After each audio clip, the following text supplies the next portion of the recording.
আউযু বিল্লাহি মিনাশ শাইতানির রাজিম। বিসমিল্লাহির রহমানির রহিম।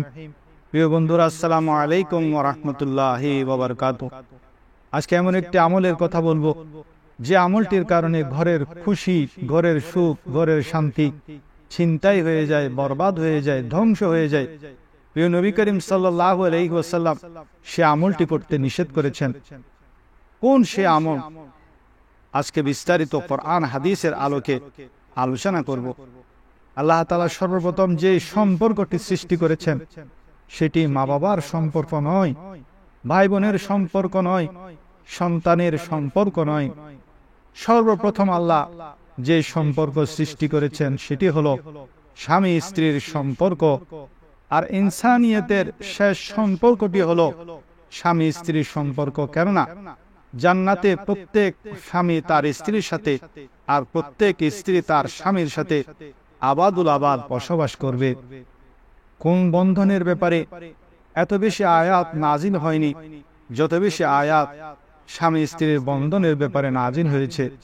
অসংখ্য আয়াত নাজিল হয়েছে এই স্বামী স্ত্রী সম্পর্কে। পক্ষান্তরে মা বাবার জন্য অল্প কয়েকটি আয়াত নাজিল হয়েছে। আত্মীয়দের ব্যাপারে অল্প কয়েকটি আয়াত নাজিল হয়েছে। সন্তানের ব্যাপারে অল্প কয়েকটি আয়াত নাজিল হয়েছে। কিন্তু স্বামী এবং স্ত্রীর জন্য অসংখ্য আয়াত আল্লাহ তাআলা পবিত্র কোরআনে নাজিল করেছেন। যেমন সূরা তুরের 20 নম্বর আয়াত, সূরা দুখানের 54 নম্বর আয়াত, সূরা ইয়াসিনের 56 নম্বর আয়াত, সূরা রাদের 23 নম্বর আয়াত, সূরা রোমের 21 নম্বর আয়াত, সূরা নিসার 1 নম্বর আয়াত, সূরা নাহলের 72 নম্বর আয়াত, সূরা ফুরকানের 54 নম্বর আয়াত, সূরা নিসার 24 নম্বর আয়াত, সূরা নিসার 3 নম্বর আয়াত, সূরা নূরের 32 নম্বর আয়াত, সূরা রাদের 38 নং আয়াত, সূরা ফুরকানের 74 নং আয়াত, সূরা আম্বিয়ার 90 নম্বর আয়াত, সূরা নজমের 54 নং আয়াত, সূরা বাকারার 230 নং আয়াত, সূরা হজের 5 নং আয়াত, সূরা শুরার 7 নম্বর আয়াত, সূরা রহমানের 52 নম্বর আয়াত, সূরা ইয়াসিনের 36 নম্বর আয়াত, সূরা আনআমের 1 নম্বর আয়াত। দুইটি কারণে স্বামী স্ত্রীর সম্পর্কের এত গুরুত্ব।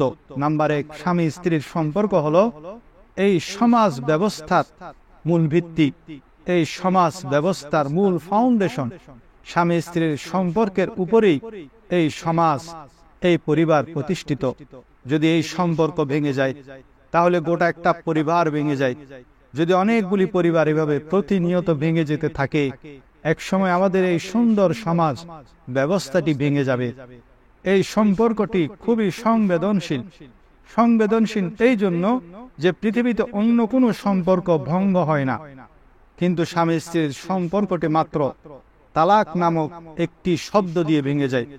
সেজন্য এই সম্পর্কটিকে টিকিয়ে রাখার জন্য কোরআনে এই বিষয়ে দীর্ঘ বর্ণনা এসেছে, অসংখ্য হাদিস অসংখ্য আয়াত এসেছে। কোন সম্পর্কের ব্যাপারে আল্লাহ বলেননি যে এটা আমার নিদর্শন। যেমন কোরআনের কোথাও বলা হয়নি মা বাবা হলো আল্লাহর নিদর্শন, কোথাও বলা হয়নি সন্তান হলো আল্লাহর নিদর্শন, কোথাও বলা হয়নি আত্মীয়তা হলো আল্লাহর নিদর্শন। কিন্তু একটি মাত্র সম্পর্কের ব্যাপারে আল্লাহ নিদর্শন বলেছেন, আর তা হলো স্বামী স্ত্রীর সম্পর্ক। যেমন সূরা রুমের 21 নম্বর আয়াত আল্লাহ তাআলা বলেন, আউযু বিল্লাহি মিনাশ শাইতানির রাজিম, বিসমিল্লাহির রহমানির রহিম, ওয়া মিন আয়াতিহি আন খালাকা লাকুম মিন আনফুসিকুম আজওয়াজান লিতাসকুনু ইলাইহা ওয়া জাআলা বাইনাকুম মাওয়াদ্দাতান ওয়া রাহমাতান ইন্না ফি যালিকা লাআয়াতিন লিকাওমিন ইয়াতাফাক্কারুন। অর্থাৎ আল্লাহর বড় একটি নিদর্শন এই যে তিনি তোমাদের জন্য তোমাদের মধ্য থেকে তোমাদের সঙ্গিনীদের সৃষ্টি করেছেন, যাতে তোমরা তাদের কাছে শান্তিতে থাকো, এবং তিনি তোমাদের মধ্যে পারস্পরিক সম্প্রীতি ও দয়া সৃষ্টি করেছেন। নিশ্চয় এতে চিন্তাশীল লোকদের জন্য নিদর্শনাবলী রয়েছে। আল্লাহ আরো যেসব বিষয়কে নিজের নিদর্শন বলেছেন, যেমন আসমান জমিনকে আল্লাহ নিদর্শন বলেছেন, সমুদ্রের জাহাজকে আল্লাহ নিদর্শন বলেছেন, আসমান থেকে বৃষ্টি বর্ষণকে আল্লাহ নিদর্শন বলেছেন, জমিন সুজলা সুফলা হাওয়াকে নিদর্শন বলেছেন, ঋতুর পরিবর্তনকে আল্লাহ নিদর্শন বলেছেন।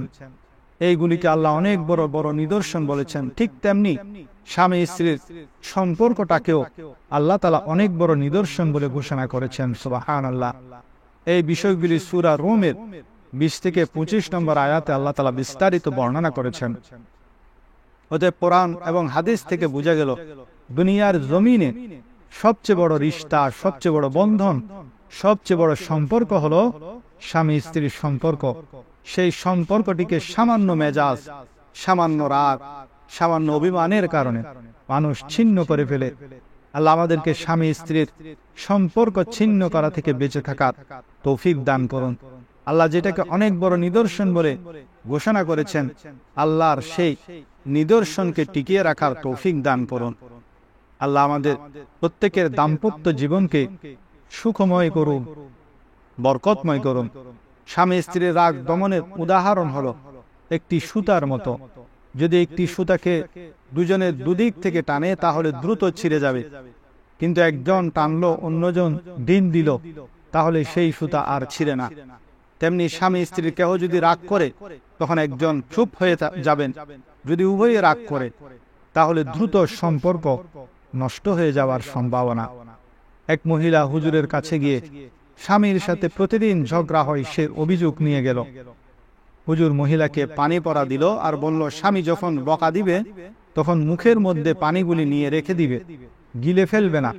এভাবে স্বামী কয়েকদিন বকাঝকা করলো, কিন্তু বউ যখন কোনো রিপ্লাই দিচ্ছে না তখন স্বামী আর বকাঝকা করা বন্ধ করে দিল।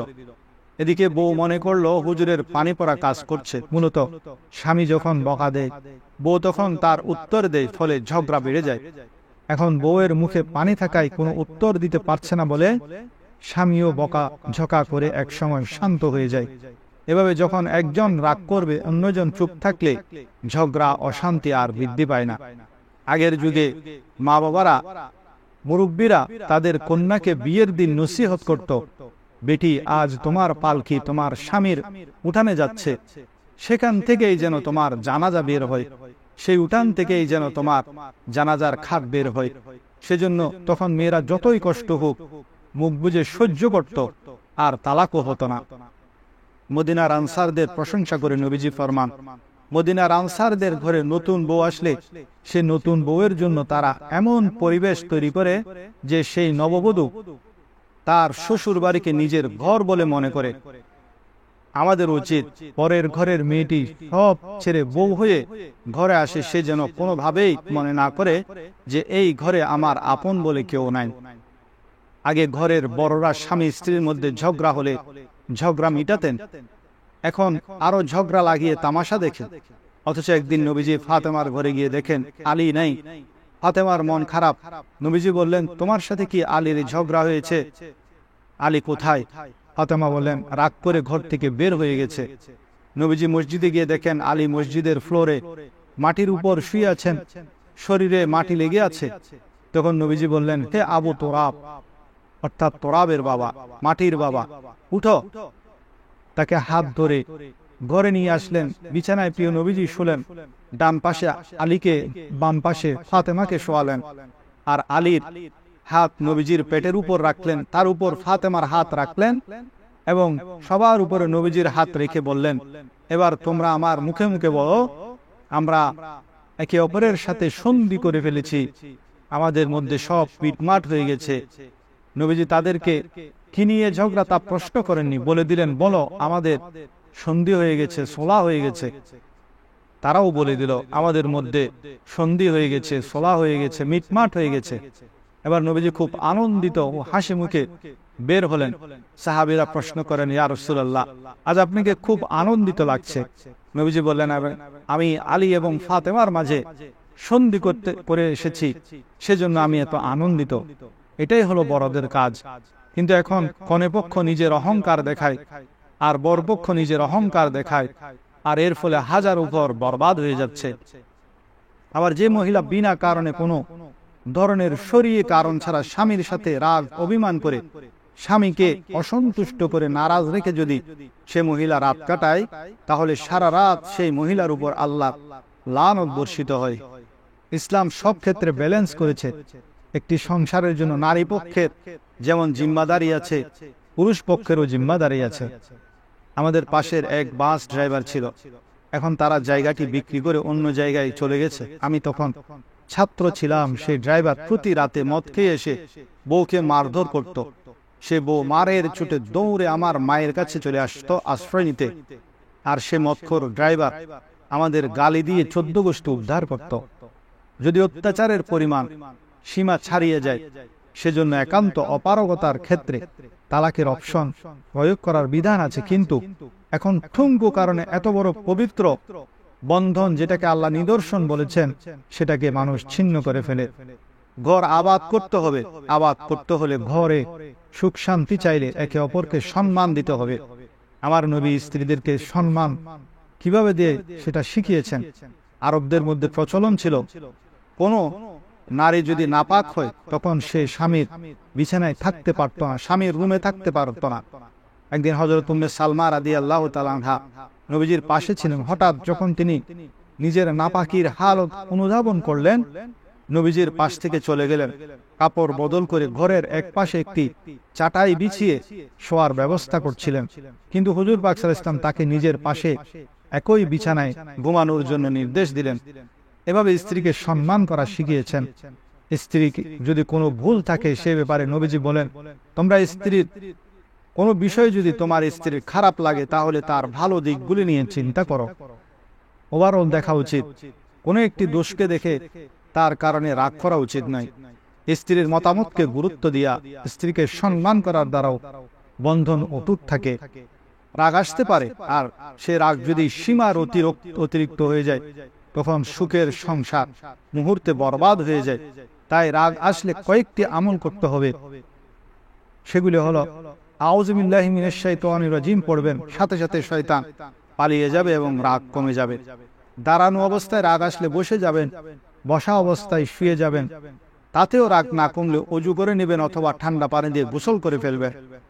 রাগ আসলে 15 মিনিট সেটাকে কন্ট্রোল করবেন, হজম করবেন। 15 মিনিট নিজেকে কন্ট্রোল করতে পারলে আপনি অনেক ধরনের বিপদ লজ্জা থেকে বাঁচতে পারবেন। যাদের ঘন ঘন রাগ আসে তারা ডায়েরি মেনটেন করবেন, কি কি কারণে রাগ আসে তা লিখে রাখবেন। সেই সব বিষয়সমূহ এড়িয়ে চলার চেষ্টা করবেন। ঘরে হাসি খুশি থাকার চেষ্টা করবেন। আমার নবীর ব্যাপারে আম্মা জান আয়েশা রাদিয়াল্লাহু তাআলা আনহা বলেন, আমার দয়াল নবী যখনই ঘরে আসতেন মুস্কি হাসি দিয়ে সালাম দিয়ে ঘরে প্রবেশ করতেন। রাগের মাথায় মানুষ এমন কিছু কথা বলে ফেলে যা পরবর্তীতে লজ্জার কারণ হয়।